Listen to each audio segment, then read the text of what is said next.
Welcome back to the Rowdy Player One channel, everybody. I am Rowdy, and today we've got a little different video. We are going to do a book tag video called Would You Rather. Now, I'd seen Rekindled Reader do this last week or week before, and I think he said he had actually found it on Bookish Drummer is the one that might have created it. So I'll tag both of those in this, but got 10 questions here, and so let's get started. First question is, would you rather only be able to reread your favorite book once every 10 years or be forced to read your least favorite book once a year? I'm going to go with probably only be able to reread my favorite book once every 10 years. And here's why. First off, I've not read many books. So what might be my favorite book right now might change 15 times by the time I end up going back to my favorite book right now. So I have no idea. And I've only got like two terrible books that I definitely do not want to ever read ever again. So I'm going to go with favorite book every 10 years because who knows, it'll probably change 15 or 20 times by the time I get to it. Question number 2. Would you rather be forced to get rid of all of your books by your favorite author or get rid of your entire library besides your favorite author?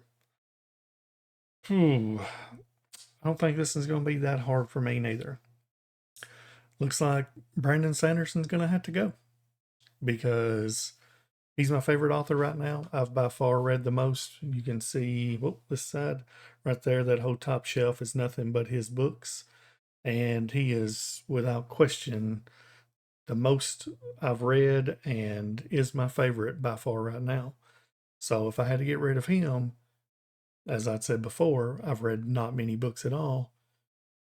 I could find one or two or three or 10 different authors that I like just as much. Like right there is Ryan Cahill.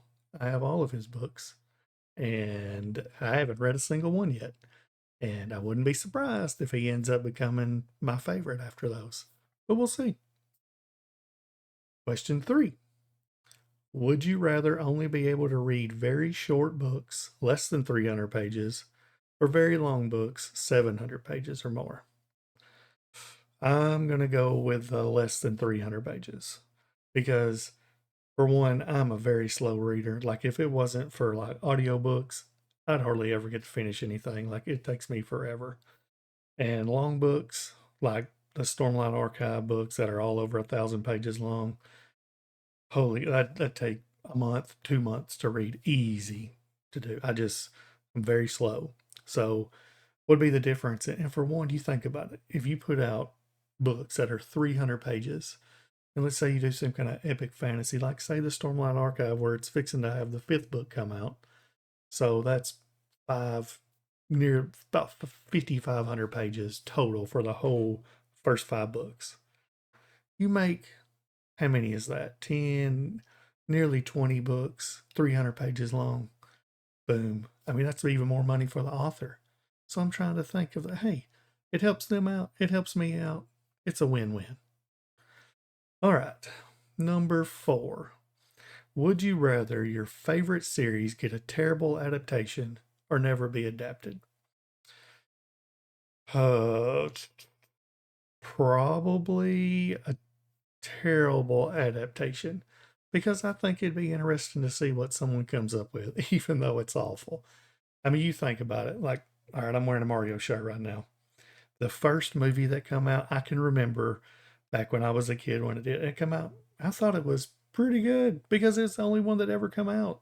So who knows?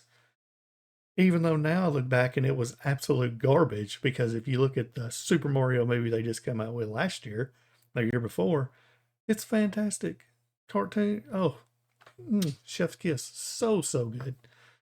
But at least you give them a chance. I mean, because it may be awful, but you might find some bright spots in it. So why not? All right, number 5. Would you rather an unfinished series have a terrible ending or remain unfinished forever. Terrible ending, no question. Because what do you get all the time? You got all these people that complain about George R. R. Martin not finishing, Game of Thrones, and I mean, what is it? Patrick Rothfuss as well, who's not finished his series and may not ever. I mean, you're constantly getting mad at authors over it, for not finishing, and it never gets done. And when's it going to get done? And if it ends up getting done and it's terrible, at least all the way up to the end, it was great. So why not? Terrible ending, it happens. It is what it is. Number 6. Would you rather cut your reading time in half or cut your book buying budget in half? Definitely cut your book buying budget in half, because I can't cut my reading time in half at all now, because otherwise it'd equal I'd never get to read. So without question, book budget, buying budget in half, because at least that way you can go to the library. If you got a Kindle, I'm not a big fan of Kindle. I have it. I just like physical books, but you can get free ones on there. So yes, definitely cut the book buying budget in half. Number 7. Would you rather be forced to listen to audiobooks at 3 times speed or listen to audiobooks at half time speed? So I guess that'd be like 0.5. Um, I can't understand what they say basically after 1.5 to 1.75. So I couldn't imagine what 3 times speed would be. And yeah, I know 1 or 0.5 speed or half time speed would probably be like, what is today? I mean, it'd be awful, but at least that way I could halfway understand it. I mean, 3 times speed, I would never pick anything up out of it. So I'm going to go with half time. Number 8. Would you rather only be able to read physically or only be able to listen to audiobooks? This one's difficult. I'm going to go with audiobooks, because since I drive for a living and I'm on the road 10 hours a day driving, at least that way I can get some stuff done. Because by the time I'm done driving, it's really hard for me to sit down, chill out, and read a book. It's difficult. I try, and I might get, 10 to 20 to 30 pages in, but that's going to be about it because I'm tired. So, audiobooks for me definitely work better. Now, don't get me wrong, I love physical books, without question. But if I had to choose, I'd probably do audio. Number 9. Would you rather be stuck reading a mix of 3 and 4-star books or read a mix of 1 and 5-star books? So 3 and 4 is going to be pretty good. 1 and 5 is the highest of highs, lowest of lows. I'm going to go with 3 and 4 stars, because you're never going to have a bad read ever. You ain't got to worry about it. So if you want to cheat the system, you could do 1 and 5 stars, because if you pick it up, it's a 1-star, you just toss it to the side, get another one until you reach the 5-star.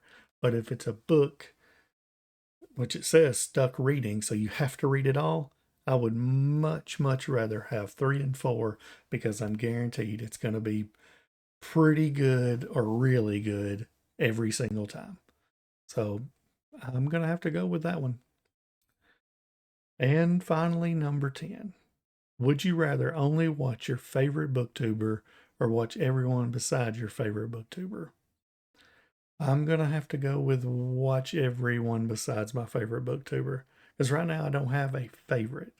I watch a ton of booktube, uh, and I like a bunch of guys and girls. I mean, there's a ton of them that are great. And so I don't really have one that's like way above everybody else. So I would definitely stick with everybody and then just not watch my favorite. I don't even know who my favorite is.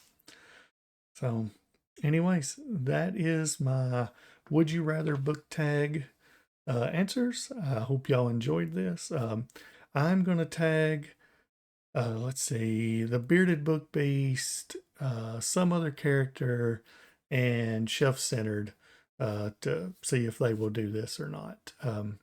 Hope y'all enjoyed. Please like this video, subscribe to the channel, and y'all have a great day.